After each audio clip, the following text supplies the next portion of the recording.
ఆంధ్రప్రదేశ్లో కూటమి ప్రభుత్వం ఇచ్చిన హామీలన్నీ కూడా వరుసగా అమలు చేస్తుంది. ఈ నేపథ్యంలోనే ఆగస్టు 15 సందర్భంగా రేపటి నుంచి అన్నా క్యాంటీన్ కూడా గత ప్రభుత్వం రద్దు చేసిన అన్నా క్యాంటీన్ పునఃప్రారంభిస్తుంది. ఈ నేపథ్యంలో మనతో మాట్లాడటానికి విజయవాడ ఎంపీ కేశినేని చిన్ని ఉన్నారు. చిన్ని గారు, ఎట్లా రేపటి నుంచి అన్నా క్యాంటీన్లు కూడా ఏర్పాటు అవుతున్నాయి? గతంలో మీరు అన్నా క్యాంటీన్లు ప్రభుత్వం నిర్వహించినప్పుడు కూడా మీరు బెజవాడలో మీ సొంత నిధులతో ఈ పార్లమెంట్ పరిధిలో నిర్వహించారు. ఎట్లా అనిపిస్తుంది? చాలా ఆనందంగా ఉంది.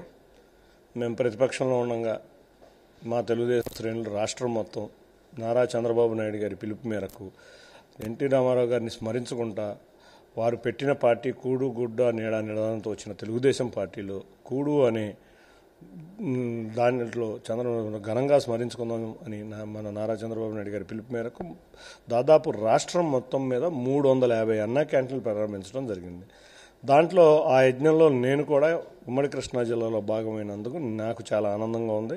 ఆ రోజు ప్రతిపక్షంలో ఉన్నా కూడా ప్రజలు, పోలీసులు, ప్రభుత్వం ఎన్ని ఇబ్బందులు పెట్టినా మేము అన్నా క్యాంటీన్లు రన్ చేసాం. తప్పకుండా వాటి యొక్క స్పందన బ్రహ్మాండంగా ఉండేది ఆ సమయంలో.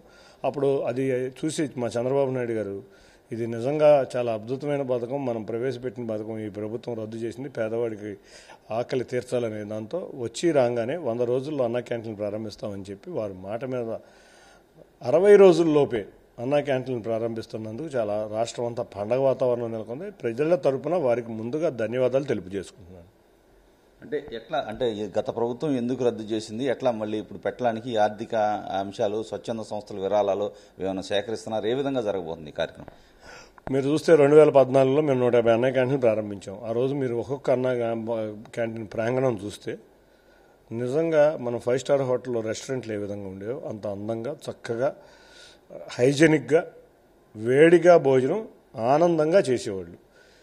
ఈ పేద ప్రజల యొక్క ఆనందాన్ని చూడలేని ఒక సైకో మనస్తత్వం కలిసిన జగన్ రెడ్డి ప్రభుత్వం అధికారంలోకి రాగానే నిజంగా మనం ఆలోచిస్తే పేద ప్రజలే కదా మనం భోజనం చేసేది అన్నా కానీ అటువంటి అన్నా క్యాంటీన్లు రద్దు చేయటం వల్ల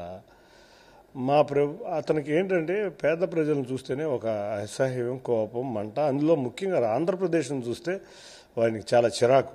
ఎందుకంటే 2014లో నన్ను ఓడించారు కాబట్టి వీళ్ళకి బుద్ధి చెప్పాలి అనే లెక్కలో ఏ రోజు కూడా సైకో మనస్తత్వం మీరు చూస్తే ఎవరిని కూడా మాట్లాడే వ్యక్తి అన్నా క్యాంటీన్లే కాదు ఎన్నో పథకాలను రద్దు చేశారు.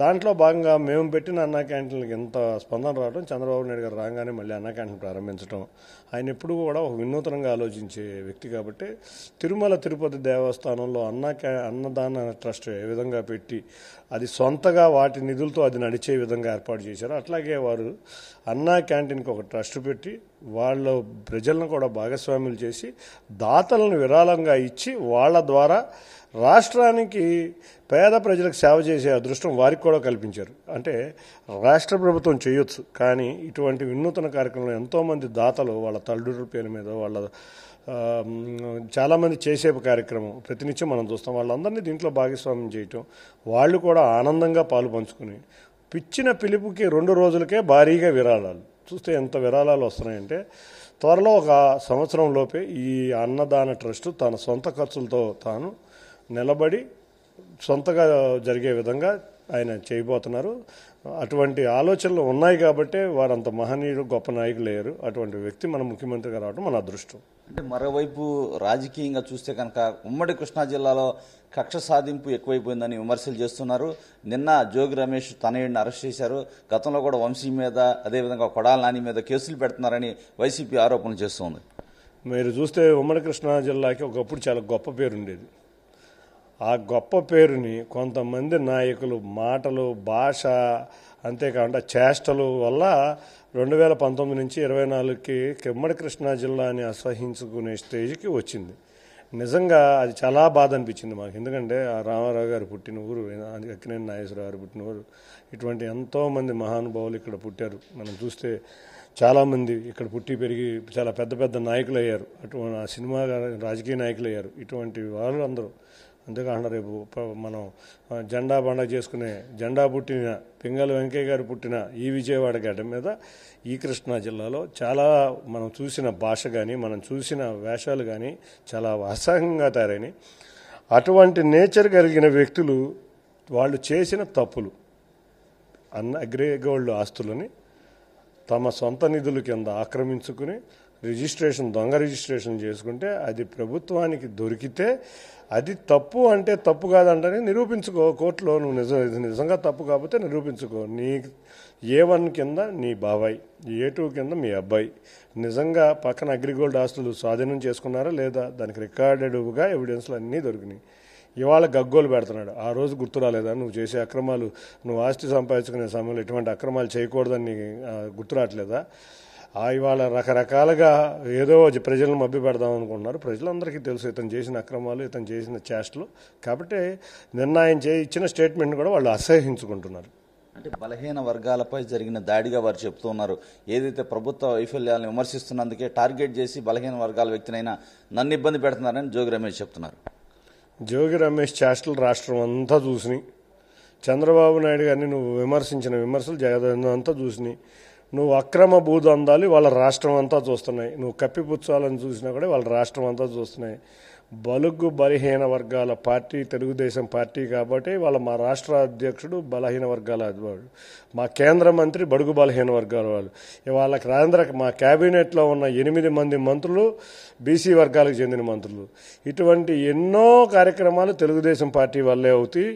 ఏ రోజు బీసీ నినాదం ఎత్తుకున్నావు కానీ ఒక్కళ్ళకు కూడా అధికారం లేదు. నిజంగా వాళ్ళు చూస్తే మా కేంద్ర మంత్రి ఎవరండి చెప్పండి, మా స్పీకర్ ఎవరండి, అసెంబ్లీలో స్పీకర్ ఎవరు, మా పార్టీ అధ్యక్షులు ఎవరు, అంతేకాకుండా ఎంతమంది మంత్రులు ఉన్నారు బీసీ వాళ్ళు. చంద్రబాబు నాయుడు గారు కోరుకునేదే తెలుగుదేశం పార్టీ బీసీల పార్టీ. తప్పకుండా బీసీ నాయకులు కాబట్టి వాళ్ళందరూ కూడా బీసీలు కూడా ఇవాళ నువ్వు చేసిన దరిద్రపు పనులకి అసహ్యించకుండానే నీకు బుద్ధి చెప్పారు. ఇంకా బుద్ధి రాల నీకు. నువ్వు అధికారం కోల్పోయినా కూడా అది ఇదని నువ్వు ఇంకా మభ్య పెడదామని చూస్తున్నావు. ఈ మభ్య పెట్టే విషయాలు ప్రజలు నమ్మరు. నేను ఆల్రెడీ ఎప్పుడో బంగాళాఖాతంలోకి తోసారు. నువ్వు ఈదుకుంటా బయటకు రాలేని పరిస్థితిలో ఉన్నవారు నువ్వు కానీ మీ పార్టీ కానీ. బుద్ధి తెచ్చుకుని తప్పైంది క్షమించండి అని ప్రజలను క్షమాపణ కోరమని కోరుతున్నాను. ఓకే, కేశినేని చిన్ని స్పష్టంగా చెప్తున్నారు. అన్నా క్యాంటీన్లో ఒక స్ఫూర్తి, ప్రజలు భాగస్వామ్యులు అవుతారు. ఏదైతే ప్రజల నుంచి ఒక ట్రస్ట్గా పెట్టుకొని వారిచ్చే నిధులతో కూడా ఇది నడిపించే కార్యక్రమాన్ని రాష్ట్ర ప్రభుత్వం చేస్తుంది. చంద్రబాబు ఈ విధంగా చేయడం ఒక మహనీయుడిగా చిన్ని అభివర్ణిస్తున్నారు. మరోవైపు రాజకీయంగా కూడా జోగి రమేష్ పై విమర్శలు సైతం చేస్తూ ఉన్నారు చిన్ని. ఏదైతే జోగి రమేష్ బలహీన వర్గాల పేరు అడ్డం పెట్టుకొని ఆయన మాట్లాడుతూ ఉన్నారు. బడుగు బలహీన వర్గాలకి న్యాయం చేసింది తెలుగుదేశం పార్టీ మాత్రమే అని కేశినేని చిన్ని స్పష్టం చేస్తున్నారు. కెమెరా పర్సన్ సునీల్తో రవిచంద్, 10 టీవీ, విజయవాడ.